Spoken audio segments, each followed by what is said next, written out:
I am a data storage expert and have invented a data storage method. Riveting! I talked about this with a friend of 30 plus years. He's a lawyer and smart guy and seemed he brought real value to the pursuit. He got involved for the promise of equity. We didn't formalize our agreement. He convinced me that he should do the initial writing of the provisional application, even though he had no experience writing patents. We finally sent it to the patent attorney. The junior guy at this firm took what my friend wrote, about 55 pages, boiled it down to about 12 pages. 14 months after starting the app, we finally filed it. I agreed to his name being on the provisional patent.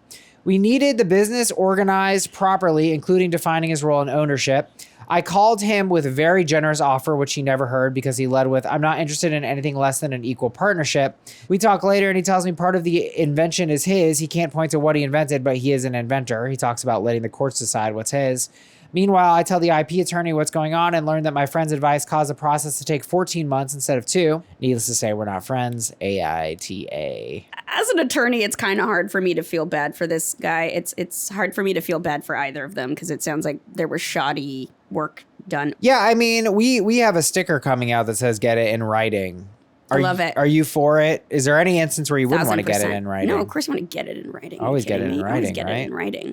I think it's easy to see his side and be like, oh, well, he was a shitty lawyer and he did it wrong. But I'm like, well, yeah, but I don't know enough about the mechanics of this. Kind of sounds like he might have done it right and just have been long-winded about it, which is a lack of experience thing, but not a lack of effort thing. Right. I don't want to both sides this, but, you know, this guy, I feel for entrepreneurs because it's really hard to know what to do and how to really protect yourself. It's kind of something you have to learn the hard way unless you have like a good attorney at the get-go.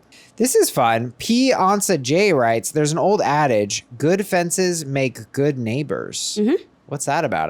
That's not clicking. About getting it, having boundaries and being like, Danny, you and I wrote in this contract that like, you're going to help me for this. It's about the scope. You were helping me for this type of scope. We nail it down, having good boundaries. Otherwise, you're arguing over, well, that's my property and that's your property, and where does my property line end and where does your property line end? I love that. You never heard that expression? Never. No. That's such a good boundary statement.